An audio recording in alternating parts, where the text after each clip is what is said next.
ഇന്നത്തെ geo political അപ്ഡേറ്റ്സിൽ നമ്മൾ നോക്കുന്നത് ആദ്യമേ തന്നെ അമേരിക്കയും ഇന്ത്യയും തമ്മിൽ നടത്തിയ ഒരു ചർച്ച. അത് G7 സൈഡ് ലൈനിൽ G7 മീറ്റിംഗ് കാനഡയിൽ നയാഗ്ര ഫോൾസിൻ്റെ അടുത്തുള്ള സ്ഥലത്ത് വെച്ചാണ് നടക്കുന്നത്. അപ്പോൾ അവിടെ വെച്ചിട്ട് അമേരിക്കൻ സ്റ്റേറ്റ് സെക്രട്ടറി മാർക്കോ റൂബിയോയും അതേപോലെ ഇന്ത്യയുടെ എക്സ്റ്റേണൽ അഫയേഴ്സ് മിനിസ്റ്റർ ജയശങ്കറും കൂടി ഇന്നലെ സംസാരിച്ചിട്ടുണ്ടായിരുന്നു. അത് ഞാൻ ചെറുതായിട്ടൊരു വീഡിയോയിൽ ഇതിനെക്കുറിച്ച് സൂചിപ്പിച്ചിട്ടുണ്ടായിരുന്നു. അപ്പോൾ അതിൻ്റെ ഒരു ഡീറ്റെയിൽ ആയിട്ടുള്ള ഒരു നമുക്ക് ഇപ്പം പറയേണ്ടതുണ്ട്. കാരണം എന്ന് വെച്ചാൽ അമേരിക്കയുടെ നിലപാട് വളരെ വ്യക്തമാണ്. ഈ ഡൽഹിയിൽ നടന്ന ഈ ഒരു സ്ഫോടനവുമായിട്ട് ബന്ധപ്പെട്ട് അമേരിക്ക അവരുടെ നിലപാട് വളരെ വ്യക്തമായിട്ട് പറഞ്ഞിട്ടുണ്ട്. അമേരിക്ക അങ്ങനെ എളുപ്പത്തിൽ ഒരു രാജ്യത്തിൻ്റെയും അന്വേഷണവുമായിട്ട് ബന്ധപ്പെട്ട് ഇൻവെസ്റ്റിഗേഷൻ നടത്തുന്ന ടീമിനെ അപ്രിഷിയേറ്റ് ചെയ്യുന്ന ഏർപ്പാടില്ല. അപ്പോൾ അവർ ഇത്തവണ മാർക്കോ റൂബിയോ പറഞ്ഞു വെച്ചത് വളരെ വ്യക്തമായിട്ടുള്ള സ്പെസിഫിക് ആയിട്ടുള്ള സ്റ്റേറ്റ്മെന്റ്. ഇന്ത്യക്ക് ഈ രീതിയിലുള്ള കേസുകൾ അന്വേഷിക്കാനുള്ള ഒരു കോമ്പിറ്റൻസ്, ആ ഒരു കപ്പാസിറ്റി, ആ ഒരു വിശ്വസ്തത ഇതെല്ലാം തന്നെ ഉണ്ട് എന്നുള്ളതാണ് അമേരിക്കയുടെ നിലപാട്. ട്രംപിന്റെ നിലപാട് ഏത് നേരം വേണമെങ്കിലും മാറാം. പക്ഷേ ഇപ്പം തൽക്കാലം ഇന്ത്യയുമായിട്ട് ബന്ധപ്പെട്ട് ഈ ഒരു ആക്രമണം നടന്നിരിക്കുന്ന ഈ ഒരു പശ്ചാത്തലത്തിൽ അമേരിക്കയുടെ നിലപാട് ഇതാണ്. പിന്നെ പാകിസ്ഥാനുമായിട്ട് ബന്ധപ്പെട്ട് പാകിസ്ഥാന്റെ ഉള്ളിൽ നടന്ന ഒരു പൊട്ടിത്തെറി, അതായത് കോടതിയുടെ മുന്നിൽ വെച്ച് നടന്ന ഒരു പൊട്ടിത്തെറി, ആ പൊട്ടിത്തെറിയിൽ ആർമി വെഹിക്കിളിന്റെ ഉള്ളിൽ തന്നെയാണ് ബോംബ് ഉണ്ടായിരുന്നത്. അപ്പോൾ ആർമി വെഹിക്കിളിന്റെ ഉള്ളിൽ തന്നെയാണ് ഈ ഒരു പൊട്ടിത്തെറിക്ക് കാരണമായിട്ടുള്ള കാര്യങ്ങളെല്ലാം സംഭവിച്ചിരിക്കുന്നത്. അപ്പോൾ ഇത് ശരിക്കും അസീം മുനീറിന്റെ തന്നെ കളിയാണെന്നാണ് ഇപ്പോൾ പൊതുവിൽ മനസ്സിലാക്കാൻ പറ്റുന്നത്. ഇന്ത്യ ഇത് ഇന്നലെ തൊട്ടാണ് ഈ ഒരു വിഷയം അതായത് റിവീൽ ചെയ്യുന്നത്. ഇന്ത്യക്കുള്ളിൽ റെഡ് ഫോർട്ടിന് മുന്നിൽ നടന്ന ആ ഒരു പൊട്ടിത്തെറിയിൽ ജയ്ഷെ മുഹമ്മദ് എന്ന് പറഞ്ഞ സംഘടനയുമായിട്ട് ഡയറക്റ്റ് ആയിട്ടുള്ള കണക്ഷൻസ് ഉണ്ട് എന്നുള്ളത് തെളിയിക്കുന്ന തരത്തിൽ ഇന്ത്യയുടെ പക്കൽ തെളിവുകൾ കിട്ടിക്കഴിഞ്ഞു. അതിന് പ്രധാനപ്പെട്ട ഒരു ലിങ്ക് ആയിട്ട് തീർന്നത് ഈ പിടിക്കപ്പെട്ട ആൾക്കാരുടെ കയ്യിൽ നിന്ന് കിട്ടിയ മൊബൈൽ ഫോണുകളാണ്. ഈ മൊബൈൽ ഫോണുകളുടെ ഉള്ളിൽ A to Z ഡേറ്റ ഉണ്ട്. അതെല്ലാം തന്നെ നമ്മൾ റിക്കവർ ചെയ്തിട്ടുണ്ട്. അപ്പോൾ അതുകൊണ്ട് തന്നെയാണ് പെട്ടെന്ന് തന്നെ തുർക്കിയുമായിട്ട് ബന്ധപ്പെട്ട ആ ഒരു ലിങ്ക്, ഈ ജയ്ഷെ മുഹമ്മദിന്റെ ഒരു JEM ഇതിലേക്കുള്ള ആ ഒരു കോൺട്രിബ്യൂഷൻ, അപ്പോൾ ഇതെല്ലാം തന്നെ പുറത്തു വന്നത്. അപ്പോൾ ഇത് ശരിക്കും പാകിസ്ഥാനെ ബന്ധിപ്പിക്കുന്നു എന്നുള്ളത് 100% ഉറപ്പുള്ള കാര്യമാണ്. അപ്പോൾ ഇനിയിപ്പോൾ അടുത്ത ചോദ്യം, ഇന്ത്യ ഓപ്പറേഷൻ 2.0 തുടങ്ങുമോ ചോദിച്ചു കഴിഞ്ഞാൽ കാലിബ്രേറ്റഡ് ആയിട്ടുള്ള അറ്റാക്ക് നടത്താനുള്ള സാധ്യതയുണ്ട്. അതെങ്ങനെയാണെന്ന് പറഞ്ഞാൽ ഒരുപക്ഷെ സൈബർ ആവാം, ഇല്ലെങ്കിൽ അജ്ഞാതന്റെ ത്രൂ ആവാം. അതിലുപരിയായിട്ട് ഇത്തവണ ഏറ്റവും കൂടുതൽ സജഷൻസ് വരുന്നത് ഇത്തവണത്തെ കാലിബ്രേറ്റഡ് അറ്റാക്ക് നടത്തുമ്പോൾ നമ്മൾ അതിർത്തി മേഖലയിലോ POKയുടെ ഭാഗത്തോ ആ രീതിയിലൊന്നും നടത്തരുത്. ശരിക്കും പാകിസ്ഥാന്റെ പഞ്ചാബ്, റാവൽപിണ്ടി, ലാഹോർ പോലത്തെ സ്ഥലങ്ങളെ ടാർഗറ്റ് ചെയ്യണം. അങ്ങനെ നമ്മൾ കൃത്യമായിട്ട് എവിടെ അടിച്ചാൽ പാകിസ്ഥാൻ വേദനിക്കും എന്നുള്ളത് നോക്കി വേണം ഇത്തവണ കാര്യങ്ങൾ മുന്നോട്ട് നീക്കാൻ. അല്ലാതെ നമ്മളൊരു കാലിബ്രേറ്റഡ് അറ്റാക്ക് എന്നുള്ള നിലയിൽ സൈഡിൽ കിടക്കുന്ന ഈ തീവ്രവാദികളായിട്ടുള്ള ഈ പ്രോക്സികളുടെ സ്ഥാപനങ്ങളെയൊക്കെ അറ്റാക്ക് ചെയ്തിട്ട് കാര്യമൊന്നുമില്ല. കാരണം എന്താണെന്നറിയാമോ, ഈ പ്രോക്സികളെ നിരന്തരം ആക്രമിച്ച് ഇന്ത്യ അവർക്ക് ഒരു തിരിച്ചടി, മറുപടി എന്നൊക്കെ പറഞ്ഞ് കൊടുത്താലും ഇതൊന്നും അവർക്ക് ഒരു തരത്തിലും ഒരു ഇമ്പാക്ട് ഉണ്ടാക്കാൻ പോകുന്നില്ല. കാരണം എന്താണ്, അവർ വീണ്ടും വീണ്ടും പ്രോക്സികളെ ഉണ്ടാക്കിക്കൊണ്ടിരിക്കും. അവർ പ്രോക്സികളെ വെച്ച് ഇന്ത്യക്കെതിരെ വരുന്നത് എന്തുകൊണ്ടാണ്? കാരണം അവരെ നേരിട്ട് ഹിറ്റ് ചെയ്യാതിരിക്കാൻ വേണ്ടിയിട്ടാണ്. അത്തരത്തിലുള്ള ഓപ്പറേഷൻസിൽ നിന്ന് മാറിക്കൊണ്ട് ഇത്തവണ ചെയ്യുന്നെങ്കിൽ വളരെ വ്യക്തമായിട്ട് പ്രിസൈസ് ആയിട്ട് ഞാൻ മുൻപ് പറഞ്ഞതുപോലെ ഹാർട്ട് ഓഫ് ദ ലാൻഡ് അവിടെ തന്നെ നടത്തണം. എന്നാൽ മാത്രമേ പാകിസ്ഥാന് ഇതിനെക്കുറിച്ചുള്ള ചിന്ത ഉണ്ടാവുള്ളൂ. ഇതാണ് നമ്പർ 1 പോയിന്റ്. മാർക്കോ റൂബിയോയുടെ സ്റ്റേറ്റ്മെന്റ് വളരെ വ്യക്തമാണ്. അതായത് ഇന്ത്യയോടൊപ്പമാണ് അവരുടെ നിലപാട്. നമ്മളിപ്പോൾ 2008 ഒരു കേസ് എടുത്ത് നോക്കൂ, മുംബൈയിൽ നടന്ന ഒരു വിഷയത്തിൽ നോക്കൂ. ആ വിഷയത്തിന്റെ തലച്ചോറായിട്ട് പ്രവർത്തിച്ച 2 തീവ്രവാദികളിൽ ഒരു തീവ്രവാദി, ഒരു പ്രധാനപ്പെട്ട തീവ്രവാദി റാണ എന്ന് പറയുന്നവൻ ഇന്ന് ഇന്ത്യക്കുള്ളിലാണ്. അമേരിക്കയാണ് കൈമാറിയത്. അപ്പൊ അതായത് ഇന്ത്യയുടെ അന്വേഷണ ഏജൻസികളിൽ പൂർണ്ണമായിട്ടുള്ള വിശ്വാസം രേഖപ്പെടുത്തിക്കൊണ്ടാണ് ഈ പ്രവൃത്തിയൊക്കെ നടന്നിരിക്കുന്നത്. അപ്പൊ അതാണ് നമ്മളിവിടെ മനസ്സിലാക്കേണ്ടത്. അമേരിക്ക വേറെ ഒരു രാജ്യത്തിനും ഈ രീതിയിലുള്ള പ്രിവിലേജ് കൊടുക്കാറില്ല. അവരെ സംബന്ധിച്ചിടത്തോളം നമുക്കത് പ്രിവിലേജ് ഒന്നുമല്ല, നമ്മൾ നമ്മളുടെ സിസ്റ്റം കൃത്യമായിട്ട് ഫോളോ ചെയ്യുന്നു എന്നുള്ളതാണ്. പക്ഷേ നമ്മൾ ഇന്ത്യയിൽ നടക്കാനിരുന്ന ചെയിൻ ഓഫ് പൊട്ടിത്തെറികളാണ് നമ്മൾ തടഞ്ഞത്. ഇത് ചെറിയൊരു വിഷയമല്ല, ഇത് വളരെ വലിയ അപ്രിസിയേഷൻ അർഹിക്കുന്ന ഒരു സംഭവം തന്നെയാണ്. 32 സ്ഥലങ്ങൾ ഇന്ത്യക്കുള്ളിൽ പൊട്ടിത്തെറിക്കുന്നെങ്കിൽ നിങ്ങളൊന്ന് ആലോചിച്ച് നോക്കൂ. ആ രീതിയിലുള്ള വളരെ അപ്രിസിയേഷൻ അർഹിക്കുന്ന ഒരു കാര്യം തന്നെയാണ് നമ്മൾ ചെയ്തിരിക്കുന്നത്. നമ്മുടെ ഇന്റലിജൻസ് ആയാലും ശരി തന്നെ, നമ്മളുടെ NIA, അതേപോലെ നമ്മളുടെ NSG എല്ലാവരും തന്നെ അപ്രിസിയേഷൻ അറിയിക്കുന്നുണ്ട്. അതിൽ യാതൊരു ഡൗട്ടും ഇല്ല. അപ്പൊ ഇതിനകത്ത് മാർക്കോ റൂബിയോ പറഞ്ഞതിൽ നിന്നും ഇന്ത്യയുടെ കപ്പാസിറ്റിയെ അമേരിക്ക നന്നായിട്ട് മനസ്സിലാക്കി വെച്ചിട്ടുണ്ട് എന്നുള്ളതാണ് മനസ്സിലാക്കേണ്ടത്. അവർക്ക് അവസരം കിട്ടുമ്പോൾ അവർ നമ്മളെ തരം താഴ്ത്തും. അതെല്ലാം ചെയ്യവർ ഇപ്പം നല്ല രീതിയിൽ നെഗോസിയേഷനൊക്കെ മുന്നോട്ട് പോകുന്നുണ്ട്. അമേരിക്ക അവരുടെ സപ്ലൈ ചെയിനുമായിട്ട് ബന്ധപ്പെട്ട വിഷയത്തിൽ ചൈനയുമായിട്ട് ഇടയ്ക്കിടയ്ക്ക് പ്രശ്നം വന്നുകൊണ്ട് തന്നെയാണ് ഇരിക്കുന്നത്. ഇപ്പോൾ 2 ആഴ്ചയ്ക്ക് മുമ്പ് ചൈനയിലെ ഷീ ജിൻപിങ്ങുമായിട്ട് ട്രംപ് ചർച്ച നടത്തിയിട്ട് പോയെങ്കിലും അത്ര സക്സസ്ഫുൾ ആയിട്ട് കാര്യങ്ങൾ മുന്നോട്ട് നീങ്ങുന്നില്ല എന്നാണ് അറിയൂ. അതിനെ തുടർന്ന് ചൈന പറഞ്ഞ രീതിയിലുള്ള റെയർ എർത്ത് എലമെന്റ്സ് ഒന്നും കയറ്റി അയക്കുന്നില്ല. ചൈന ബൾക്കായിട്ടുള്ള ക്വാണ്ടിറ്റി അയക്കുന്നില്ല. ഗാലിയം പോലത്തെ ചില റെയർ എർത്ത് എലമെന്റ്സ് ഒക്കെ ചൈന ഇതുവരെ കയറ്റി അയക്കാനുള്ള തീരുമാനം എടുത്തിട്ടില്ല. ഈ സാഹചര്യത്തിലാണ് അമേരിക്ക തൈവാന് ആയുധം കൊടുക്കാനുള്ള ബില്ല് പാസ്സാക്കിയിരിക്കുന്നത്. ഏതാണ്ട് 330 ബില്യൺ വർത്ത് വരുന്ന ആയുധങ്ങളാണ് കൊടുക്കാൻ വേണ്ടിയിട്ട് അമേരിക്ക ബില്ല് പാസ്സാക്കിയിരിക്കുന്നത്. ട്രംപ് അഡ്മിനിസ്ട്രേഷൻ പൊസിഷനിൽ വന്നതിന് ശേഷം ആദ്യമായിട്ട് എടുത്തിരിക്കുന്ന തീരുമാനമാണ്. തൈവാന് ഈ ആയുധങ്ങൾ കൊടുക്കാൻ വേണ്ടിയിട്ട് ഈ ഒരു ബില്ല് പാസ്സാക്കിയിരിക്കുന്നത്. അപ്പോൾ ഇതിനെ ചൈന ഓൾറെഡി തന്നെ വിയോജിപ്പ് രേഖപ്പെടുത്തിയിട്ടുണ്ട്. പക്ഷേ ഇതിനെ സപ്പോർട്ട് ചെയ്തുകൊണ്ട് ജപ്പാൻ മുന്നോട്ട് വന്നിട്ടുണ്ട്. തായ്വാനുമായിട്ട് ബന്ധപ്പെട്ട വിഷയത്തിൽ ജപ്പാന്റെ നിലപാട് അന്നും ഇന്നും എന്നും ഒരേപോലെയാണ് എന്നുള്ള ഒരു തീരുമാനമാണ് പുതിയ ജപ്പാന്റെ പ്രൈം മിനിസ്റ്റർ ആയിട്ടുള്ള ടക്കായിച്ചി അവർ പറഞ്ഞിരിക്കുന്നത്. അപ്പോൾ അതുകൊണ്ട് എന്താണ് സംഭവിക്കുന്നത്? ചൈന വീണ്ടും ജപ്പാനെ ചൊറിയാൻ വേണ്ടിയിട്ട് ഇൻഡിപെൻഡന്റ് ഓട്ടോണമിയിൽ പ്രവർത്തിക്കുന്ന ജപ്പാന്റെ തൊട്ടടുത്ത് കിടക്കുന്ന ഒരു ഐലൻഡ് ഉണ്ട്.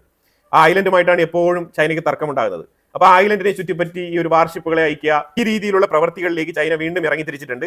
അതിനെതിരെ ജപ്പാൻ ശക്തമായ രീതിയിൽ പ്രതികരിക്കുന്നുമുണ്ട്. ഇതാണ് ചൈനയും ജപ്പാനും തമ്മിൽ നിലവിൽ നടന്നുകൊണ്ടിരിക്കുന്ന വിഷയങ്ങൾ. ഇതിലൂടെ രണ്ട് കാര്യങ്ങളാണ് അമേരിക്ക ഉദ്ദേശിക്കുന്നത്. ഒന്ന്, ചൈനയ്ക്ക് മേളിൽ ഒരു പ്രഷർ പോളിസി അപ്ലൈ ചെയ്തുകൊണ്ട് ചൈനയെ റെയർ എർത്ത് എലമെന്റ്സ് അമേരിക്കയിലേക്ക് കയറ്റി അയക്കാൻ വേണ്ടിയിട്ടുള്ള ആ ഒരു പ്രേരണ അത് കൊടുക്കുക, നമ്പർ 1. രണ്ടാമത്, തായ്വാൻ പോലെ യൂറോപ്പ് ഏഷ്യൻ സൈഡിലൊക്കെ ഭയങ്കരമായിട്ടൊരു കോപ്പറേഷൻ ചർച്ചയൊക്കെ നടത്തണം എന്നുള്ള രീതിയിലുള്ള ചില പ്രഖ്യാപനങ്ങളൊക്കെ തായ്വാൻ നടത്തുന്നുണ്ട്.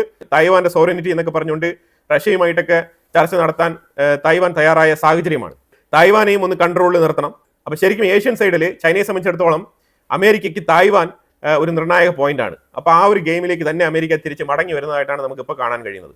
അതേപോലെ പാകിസ്ഥാൻ കൊടുക്കുന്ന മെസ്സേജ് എന്താണെന്ന് പറഞ്ഞാൽ, പാകിസ്ഥാൻ ഇപ്പം ഇതൊക്കെ ജിയോ പൊളിറ്റിക്കലി ഡെവലപ്പായി വരുന്ന കാര്യങ്ങളാണ്. തീർച്ചയായിട്ടും ഇതിൽ മാറ്റങ്ങൾ സംഭവിക്കും. പക്ഷേ ഇപ്പൊ നിലവിൽ അമേരിക്ക എടുത്തിരിക്കുന്ന പൊസിഷൻ ഈ ഒരു സമയത്ത് ഇന്ത്യയോടൊപ്പം നിൽക്കുക എന്നുള്ളതും, അതേപോലെ പാകിസ്ഥാന്റെ വിഷയം ഇന്ത്യ എക്സ്പോസ് ചെയ്യാൻ തീരുമാനിച്ചിരിക്കുകയാണ്. കാരണം അത്രമാത്രം ഡീറ്റെയിൽ ഇന്ത്യയുടെ കയ്യിൽ കിട്ടിക്കഴിഞ്ഞു. അപ്പൊ അതുകൊണ്ട് തന്നെ, അതായത് JEMന്റെ ഇന്റർഫറൻസ് എത്രമാത്രം ഉണ്ടായിരുന്നു, ഡയറക്റ്റ് ആയിട്ട് പാകിസ്ഥാനെ ബന്ധിപ്പിക്കുന്ന രീതിയിലുള്ള കംപ്ലീറ്റ് തെളിവുകളും ഇന്ത്യക്ക് കിട്ടിയിട്ടുണ്ട്. അപ്പൊ അതുകൊണ്ട് ഇന്ത്യ ഇത്തവണ പാകിസ്ഥാനെ പൊതുവേദിയിൽ എക്സ്പോസ് ചെയ്യാനാണ് തീരുമാനിച്ചിരിക്കുന്നത്. പാകിസ്ഥാന്റെ ഈ രീതിയിലുള്ള പ്രവർത്തനങ്ങളെ UN കൊണ്ടുപോവുകയും FATF കൊണ്ടുപോവുകയും അമേരിക്കയ്ക്ക് ഡീറ്റെയിലുകൾ കൈമാറുകയും എല്ലാം തന്നെ ചെയ്യും. അമേരിക്കയ്ക്ക് പാകിസ്ഥാനോടൊപ്പം നിലയുറപ്പിച്ച് നിൽക്കാൻ പറ്റാത്ത ഒരു സാഹചര്യത്തിലേക്ക് അമേരിക്കയെ തള്ളിവിടുക എന്നുള്ളതാണ് ഇന്ത്യയുടെ ഇപ്പോഴത്തെ ഒരു മൂവ്.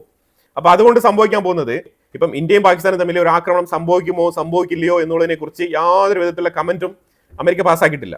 ഇതിനകത്ത് ഇന്ന സംഘടനകൾക്ക് ഇൻവോൾവ്മെന്റ് ഉണ്ടായിട്ടുണ്ട്. അപ്പൊ അതുകൊണ്ട് ഇന്ത്യക്ക് തിരിച്ചടിക്കാനുള്ള ആ ഒരു പവർ ഉണ്ട് എന്ന് ഇസ്രായേലിന് ഒരു സപ്പോർട്ട് കൊടുക്കുന്നത് പോലെ ഇന്ത്യക്ക് ഒരിക്കലും അമേരിക്ക തരില്ല. അത് നമ്പർ 1. ഇന്ത്യ മാത്രമല്ല, അമേരിക്കയെ സംബന്ധിച്ചിടത്തോളം ലോകത്തുള്ള പല രാജ്യങ്ങളോടും അവരുടെ നിലപാട് ഇത് തന്നെയാണ്. അവരെന്താണ് ചെയ്യാന്ന് പറഞ്ഞാൽ, ലെറ്റ് ദം ഫൈറ്റ്, അതായിരിക്കും ആദ്യം ഉദ്ദേശിക്കുന്നത്. പാകിസ്ഥാനെ ആക്രമിക്കാൻ വേണ്ടിയിട്ട് ഒരു 2-3 ദിവസം ജസ്റ്റ് കീപ് ക്വയറ്റ്, അവര് മിണ്ടാതിരിക്കും. ഇനി അഥവാ ഇന്ത്യ പാകിസ്ഥാനെ ആക്രമിക്കാൻ തുടങ്ങിയെങ്കിൽ ട്രംപ് ഇത്തവണ ഒരു 3-4 ദിവസത്തേക്ക് മിണ്ടാതിരിക്കും. പാകിസ്ഥാൻ ഒരിക്കലും രണ്ട് സൈഡിലുമുള്ള ഒരു 2 ഫ്രണ്ട് എനിമിയെ ഏറ്റുമുട്ടാനുള്ള ഒരു കപ്പാസിറ്റി ഇല്ല. അത് 1 ഫ്രണ്ട് തന്നെ ഇല്ല, അഫ്ഗാനിസ്ഥാനോട് തന്നെ ഇല്ല, പിന്നെയാണ് ഇന്ത്യ എടുത്ത്.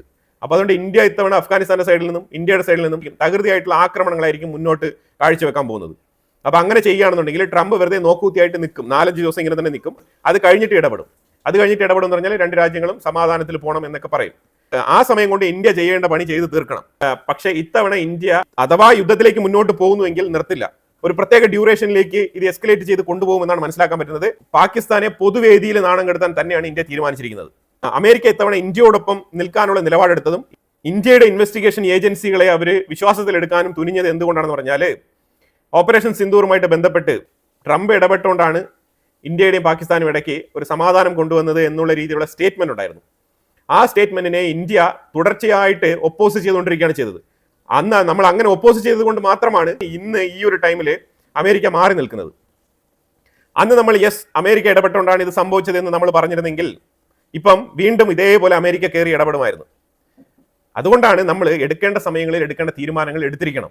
അങ്ങനെ നമ്മുടെ ഇന്ത്യൻ ഫോറിൻ മിനിസ്ട്രി അതേപോലെ ഇന്ത്യൻ ഗവൺമെന്റ് വളരെ ശക്തമായിട്ട് എടുത്ത തീരുമാനങ്ങളിൽ ഒന്നാണ് ട്രംപ് ഇടപെട്ടിട്ടല്ല യുദ്ധം നിർത്തിയത് എന്ന് പറഞ്ഞത്. ഇപ്പോഴും ആ ഒരു നിലപാട് തന്നെയാണ് ഇന്ത്യയുടേത്. ട്രംപ് വെറുതെ പറഞ്ഞുകൊണ്ട് നടക്കാണ്. ട്രംപ് അത് അങ്ങനെ തന്നെ പറയും. ട്രംപ് എന്നിട്ട് ഇന്ത്യ 2-3 ദിവസം പാകിസ്ഥാനെ അറ്റാക്ക് ചെയ്തോട്ടെ, എന്നിട്ട് നമ്മൾ ഇടപെട്ടുകൊണ്ട് ഇതിനെ ഓപ്പറേഷൻ സിന്ദൂറിന്റെ ആ ഒരു പകരം വീട്ടലിന്റെ ഭാഗമായിട്ട് എടുത്തുകൊണ്ട് ഓപ്പറേഷൻ 2.0 ഇന്ത്യ തുടങ്ങുന്നുവെങ്കിൽ ഒരു 2-3 ദിവസം യുദ്ധം നടക്കട്ടെ എന്ന് വിചാരിച്ചിട്ട് അത് കഴിഞ്ഞിട്ട് വന്ന് രണ്ടുപേർക്കും ഇടയിൽ സമാധാന ചർച്ച നടത്താൻ വേണ്ടിയിട്ട് ട്രംപ് മുന്നോട്ട് വരും. എന്നിട്ടൊരു പീസ് ട്രീറ്റിയിൽ സൈൻ ചെയ്യിപ്പിച്ച് നൊബേൽ സമ്മാനത്തിന് വേണ്ടിയിട്ട് പോവാം എന്നുള്ള രീതിയിലായിരിക്കും ട്രംപ് വരിക. ഉറപ്പാണ്, ഇതാണ് ട്രംപിന്റെ പാറ്റേൺ. പക്ഷേ അതിന് ഇന്ത്യ ഒരു സാഹചര്യം ഒരുക്കുമെന്ന് തോന്നുന്നില്ല. ഇന്ത്യയുടെ മുന്നൊരുക്കങ്ങളും ഇന്ത്യയുടെ അന്വേഷണം പോകുന്ന ഒരു രീതി വെച്ച് നോക്കുമ്പോഴത്തേക്കും ഇന്ത്യ ശക്തമായ രീതിയിൽ ഇന്ത്യക്ക് വേണ്ട രീതിയിൽ പാകിസ്ഥാന് മറുപടി കൊടുക്കുമെന്നാണ് മനസ്സിലാക്കാൻ പറ്റുന്നത്. ഇനി ഇസ്രായേൽ ഗാസയുമായിട്ട് ബന്ധപ്പെട്ട ഒരു വിഷയമാണ്. ഇതിൽ വളരെ പ്രധാനമായിട്ട് മനസ്സിലാക്കേണ്ട വിഷയം എന്ന് പറഞ്ഞാൽ, ഹമാസ് ഇപ്പം തിരിഞ്ഞു കളിക്കുകയാണ്. ഹമാസ് ഇപ്പം സെക്കൻഡ് ഫേസിലേക്ക് വരാൻ തയ്യാറാകുന്നില്ല. അവർക്ക് ഒരു അത്യാവശ്യമില്ല ഈ ഒരു സെക്കൻഡ് ഫേസിലേക്ക് പോകണം എന്നുള്ള രീതിയിൽ അവര് പൊതുവിൽ ഇപ്പൊ കുറച്ച് ഡിലേ ആക്കിക്കൊണ്ട് വരികയാണ്. അപ്പൊ ഇതിനെ ചോദ്യം ചെയ്ത് മുന്നോട്ട് പോകുന്ന സാഹചര്യത്തിൽ ഹമാസ് പല സ്റ്റേറ്റ്മെന്റുകൾ അറബിക്കിൽ പുറത്തുവിടുന്നുണ്ട്.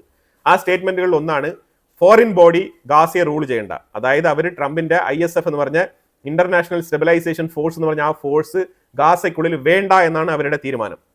അപ്പൊ നിങ്ങൾ ഒപ്പിട്ട് കൊടുത്തല്ലോ ഈ 20-21 പോയിന്റ്, അതെന്താന്ന് ചോദിച്ചാൽ അയ്യോ അത് അങ്ങനെയല്ല, നിങ്ങൾ തെറ്റായി മനസ്സിലാക്കിയിരിക്കുകയാണ്.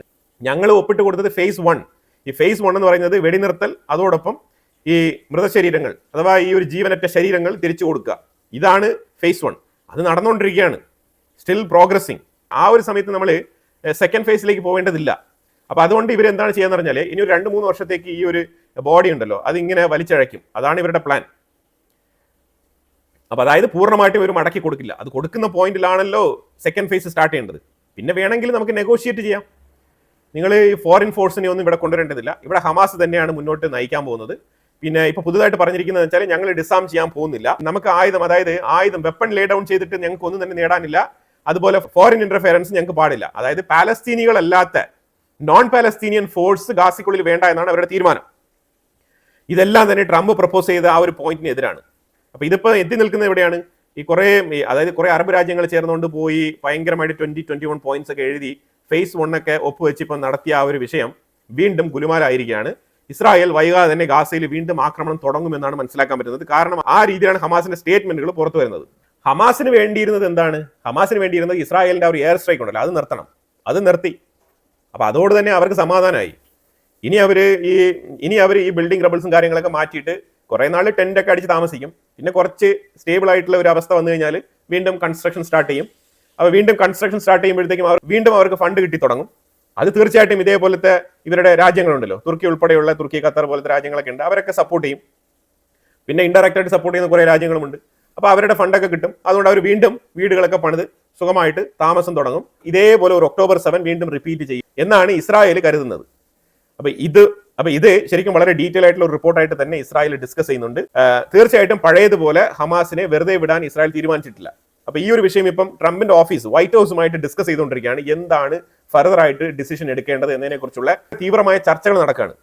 വൈകാതെ തന്നെ ഇതിലൊരു തീരുമാനം ഉണ്ടാവും. ഗാസ വീണ്ടും ഒരു ഫോക്കസ് പോയിന്റ് ആയിട്ട് മാറാൻ പോവുകയാണ്. അതിന് കാരണം ഹമാസ് തന്നെയാണ്. ഈ റഫ ഭാഗത്ത് ടണലിന്റെ ഉള്ളിൽ കുടുങ്ങിക്കിടക്കുന്ന 200 പേര് അങ്ങനെ തന്നെ തുടരുകയാണ്. അതിൽ ഇതുവരെ ഒരു തീരുമാനമായിട്ടില്ല. അപ്പം വളരെ ഇമ്പോർട്ടന്റ് ആയിട്ടുള്ള അമേരിക്കയുടെ വ്യൂ പോയിന്റിൽ ഇന്ത്യയിൽ നടന്ന ആക്രമണത്തിനെ വിലയിരുത്തിക്കൊണ്ടാണ് 2 ഫോറിൻ മിനിസ്റ്റേഴ്സ്, അതായത് അമേരിക്കയുടെ സെക്രട്ടറി ആയിട്ടുള്ള മാർക്കോ റൂബിയോയും ഇന്ത്യയുടെ ഫോറിൻ മിനിസ്റ്റർ ജയശങ്കറും കൂടി നടത്തിയ ചർച്ചയിൽ നിന്ന് ഫോറിൻ പോളിസിയുമായിട്ട് ബന്ധപ്പെട്ട പോയിന്റുകളാണ് നമ്മളിവിടെ ഡിസ്കസ് ചെയ്തത്. ഇതിനെക്കുറിച്ചുള്ള അഭിപ്രായങ്ങൾ കമന്റ് ബോക്സിൽ രേഖപ്പെടുത്തുക. കൂടുതൽ വാർത്തകളുമായിട്ട് അടുത്ത വീഡിയോയിൽ വരാം. Thank you so much.